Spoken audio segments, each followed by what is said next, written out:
there, Angry Faithful. This is just to let you know there's more than one way that you can check in on the different types of degree of fuckery we get into. You can go to Spotify, Apple Podcasts, Podbean, or just watch us on YouTube or Rumble. Don't forget to like, share, and comment where you can, or just leave 5 stars on Apple Podcast. We thrive on things like absolution from our audience, but see if we can get this steamrolled into something big. We're depending on you. Thank you for watching. Now let us begin.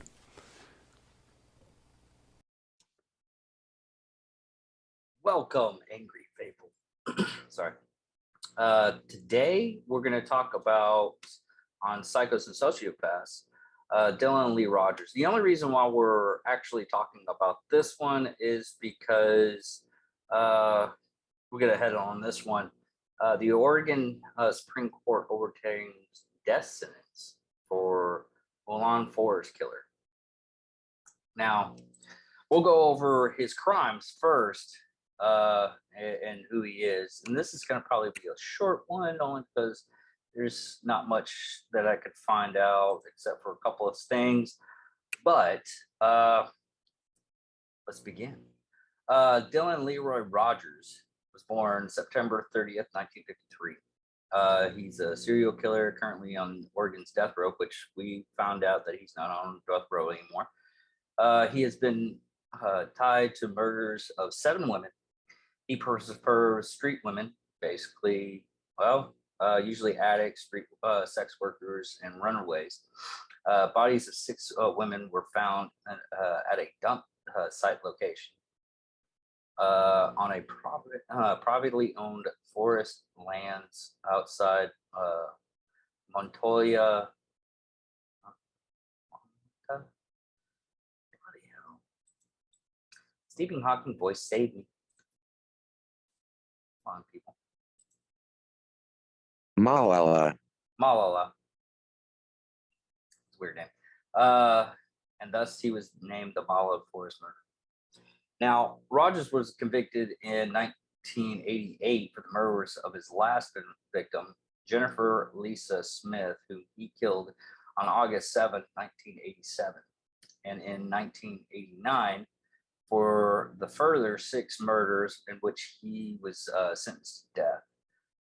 Jennifer was a convicted sex worker and drug addict.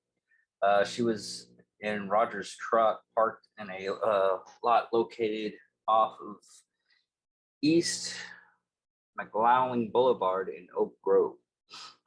Excuse me.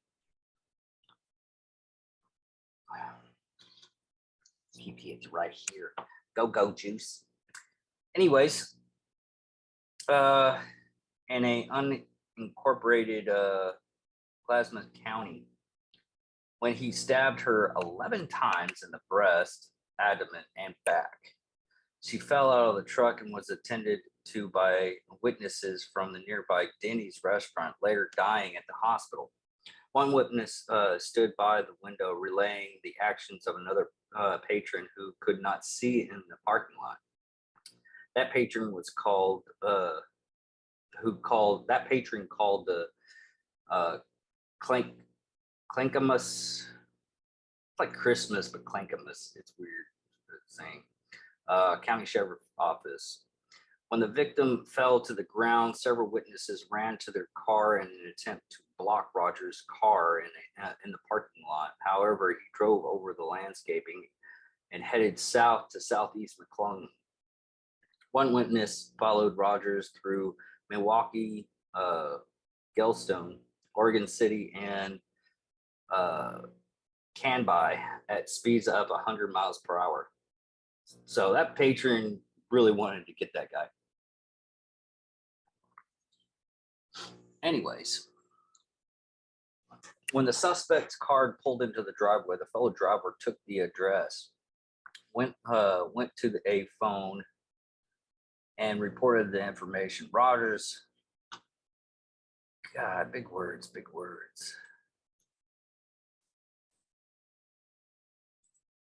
Modus operandi. Modus operandi was picked up And just for the people that are listening and don't know that word, I don't know that word. This is the first one. Is someone's habits of working, and particularly in the context of business or criminal investigation, but also more generally, it is Latin phrase mode of operation. But his modus operation, but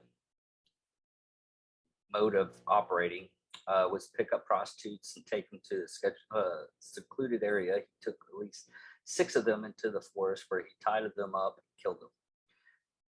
He was married, had a child. He was a small engine mechanic by trade and deeply in debt.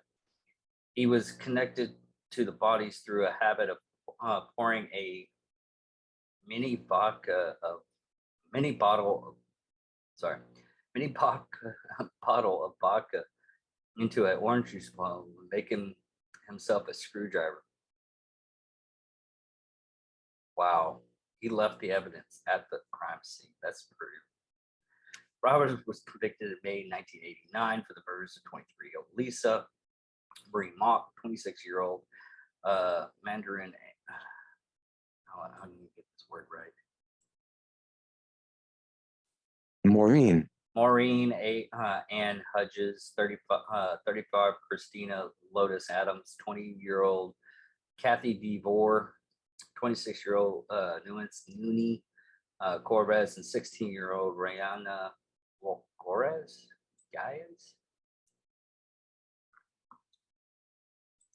Giles. God, Giles was one of the guys from Buffy the Vampire Slayer. But anyways, the 7th body was identified in August 2013. Rogers was sentenced to death 3 times, and 3 times in Oregon Supreme Court vaccinated the sentence of death and remarked the case for a new trial. A first 2 Supreme decisions came in 1992 and 2000. Both systems, the jury again imposed the death penalty. On October 11th, 2012, the Oregon Supreme Court vacated his last death sentence and remained the case for a new trial of Proctor's penalty.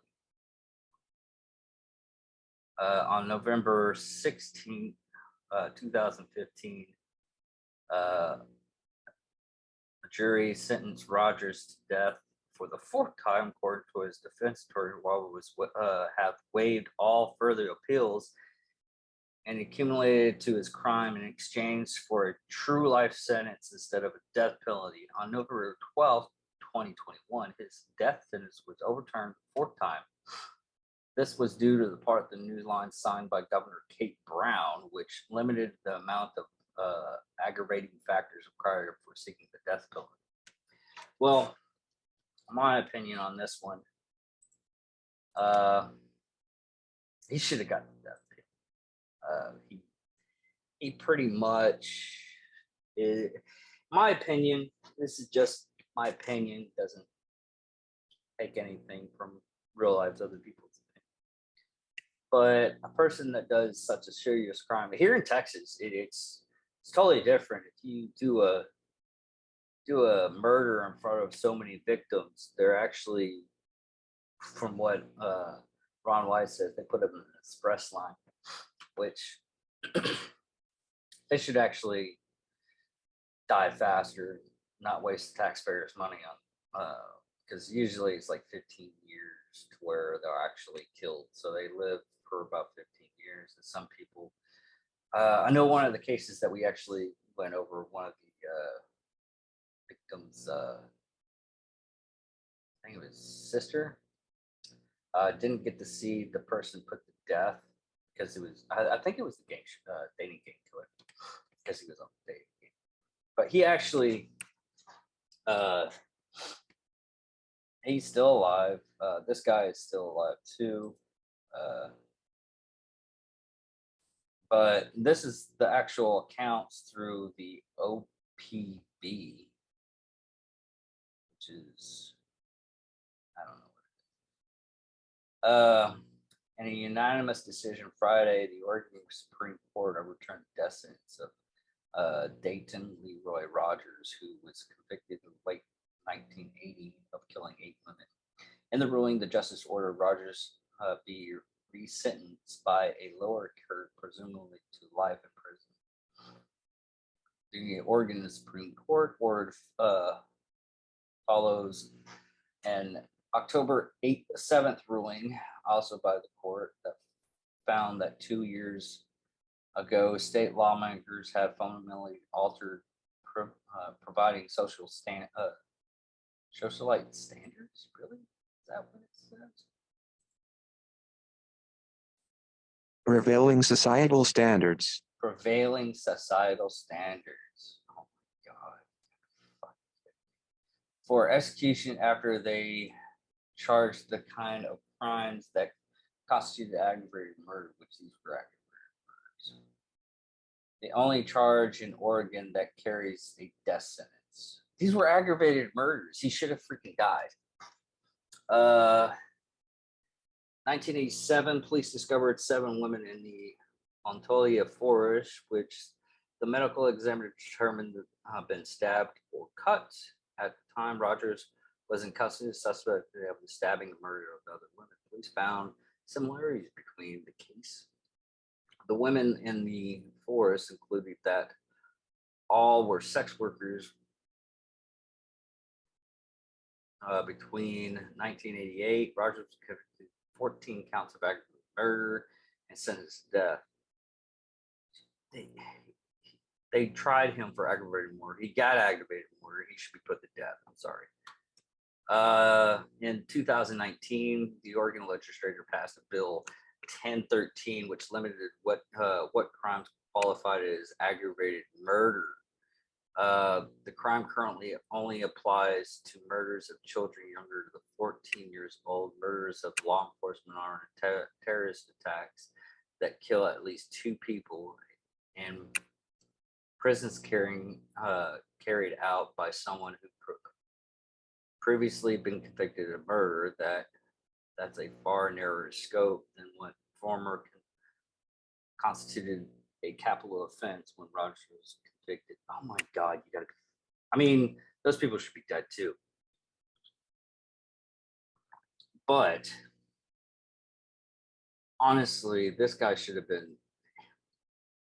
He killed fucking 8 people. That's what gets me on this one.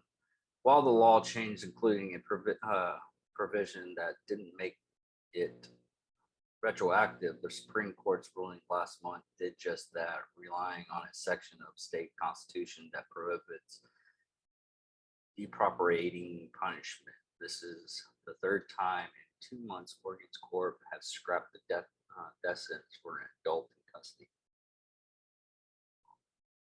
Okay. On that note,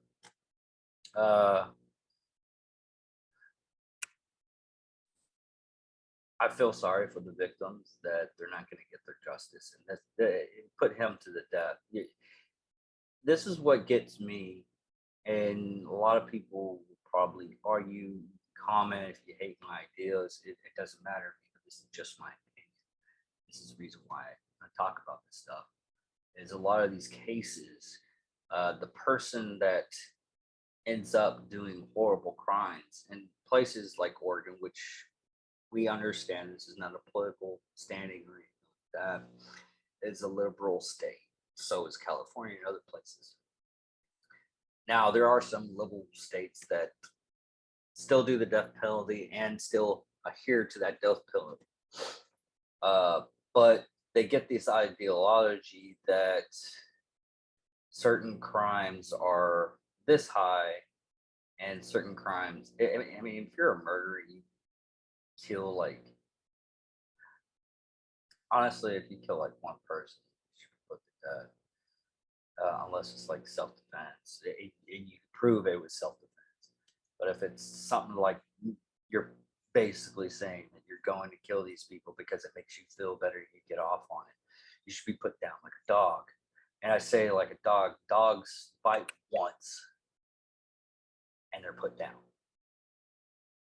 And it doesn't matter unless they're like meant to be that type of dog, like a security dog.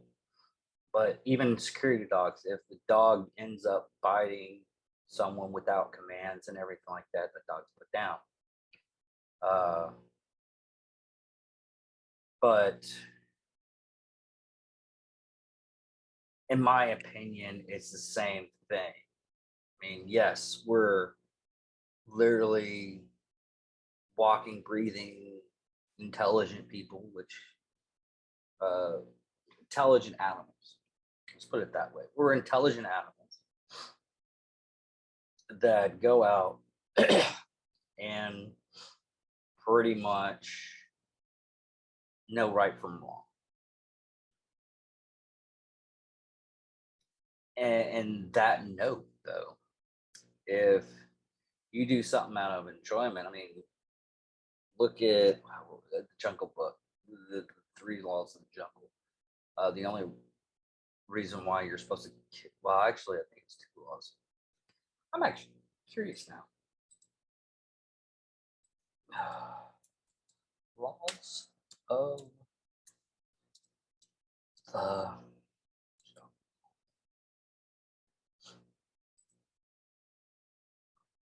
okay. In reference to the laws of jungle, you referring to a situation in which there's no laws or rules to govern the ways of people behaving. That people behave. People use force to get what they want. Let me see here if I can get a.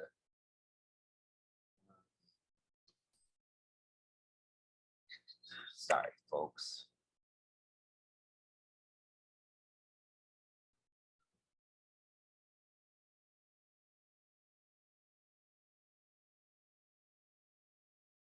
Well, anyways, I was going for the Packer thing. I don't remember where it's actually from. There's actually like I think two laws of jungle. The only reason why you're supposed to kill is for food or protection, and that's, in my opinion, that's the only reason why I'm actually killed for food, not humans. Get it right, people, but for actual uh, food like an animal, like deers or elk or something that I don't know, it actually tastes very good. Not gonna lie. Or to protect you and your family. That's the only reason why we kill. There's humans or animals that kill for fun. There's some that in their animal children that do the same thing. But in human society, if you kill for fun, you should be put down, hands down.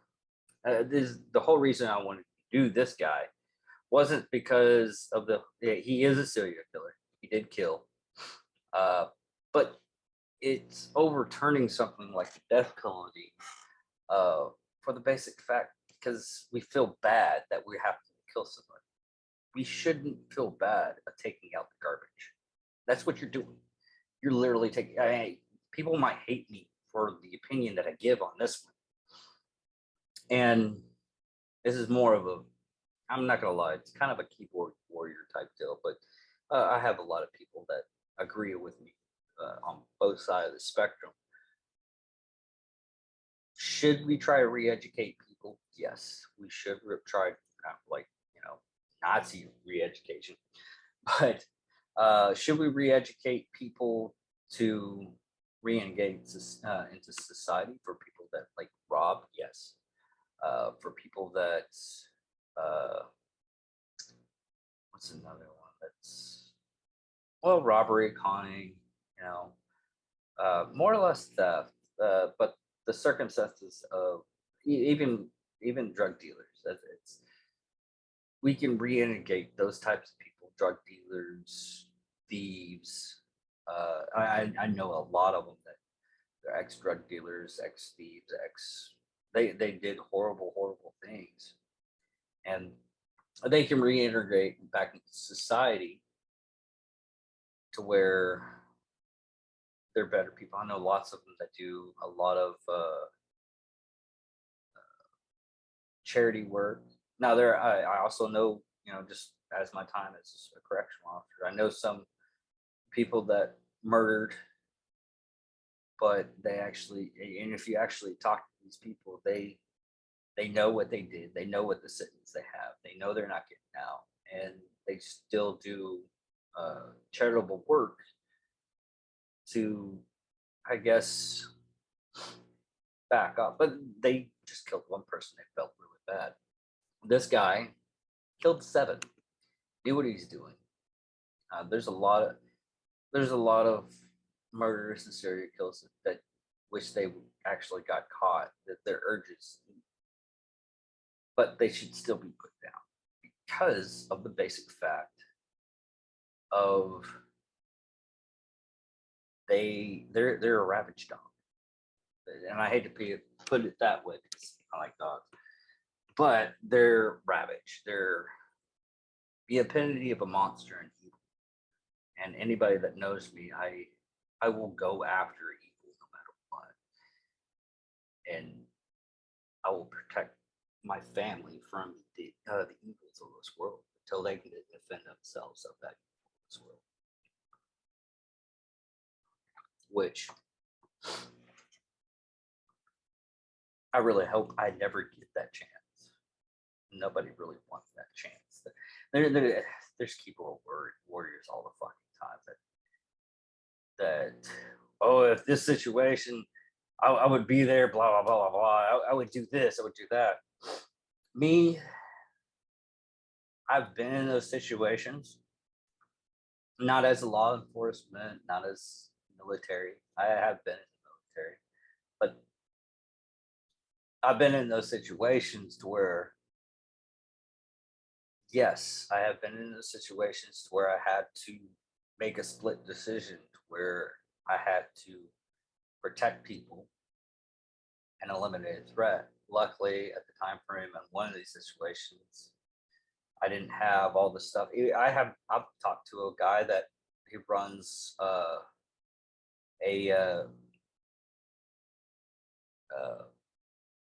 tactical uh, tactical for guns and everything like that. And he said he was with his children at the time. He has a gun on him, but his main thing, and this is like the airplane. You put your mask on so you can breathe, and then you put the other people's mask on who can't put their mask on, because your survivability is you first, so you can get the other people to safety, which in all reality, that's what should be any kind of man's decision, or woman, or normal human being. We'll just go with normal human being on this one. Even though men are meant to be the protectors in society and everybody's mind and everything like that. But I was in that situation. At the time, I didn't have my concealed carry. And did I get my concealed carry after that? Yes, most definitely. Because I have been noticing that I was put in situations to where I had to defend others along with myself. And I am a fisticuffs guy. I can take care of my own with that. But when it comes around to where you can't really stop a person as fast as possible with just fists, sometimes you have to use extracurricular activities with guns. But in all reality, people that are like this, that Dylan Leroy Rogers, yeah, Dayton Leroy Rogers, sorry, he's someone that should be put down like a dog. And this is the third time I'm repeating this. I'm sorry if I keep on repeating this, but it's something I want to integrate in a lot of people's ideology and a lot of stuff, because you really shouldn't be in a situation where you know something's out there in your area. I mean, we're always going to have something bad out there, and even in a Royal, Royal, small town. That we have a situations where we have to look on everything, and hopefully our neighbor isn't out to get us, which statistically speaking, most of the people that actually do kill us is someone that knows us. And that's just common statistics that the FBI puts out. But most of the time, yes, we're usually murdered by the people that actually we know and we think are harmless, but end up being very opposite of that. But anyways, on that note, people, thank you for listening. Thank you for watching. We have all of the stuff that I put in the front of it, so you can check us out on the other ones. Sorry for this being a short one. It's one of those. This one was really one of those ones that it's really get our opinions out there, and hopefully we can have debates with other people and everything like that, to where people can conversate or stuff like this, because always it's a situation to where if you look at it, we're better not alone but as pairs, and a group mentality. I mean, you look, I don't know, a lone gazelle is not very good against a pack of wolves, but if you get a couple of people that have the same ideology as yourself and can go after the evils of this world, not vigilante style, but just if something that the situation comes up to you, like this, I think it was last week, the New York subway shooting, or even reference from my time when I was in the military, 9/11. There was only one plane that comes to pass where the people fought back and they saved lives. So thank you for watching, everybody. Thank you for listening, and good night. I'm David Dickerman, and this is Psychos and Sociopaths. Goodbye.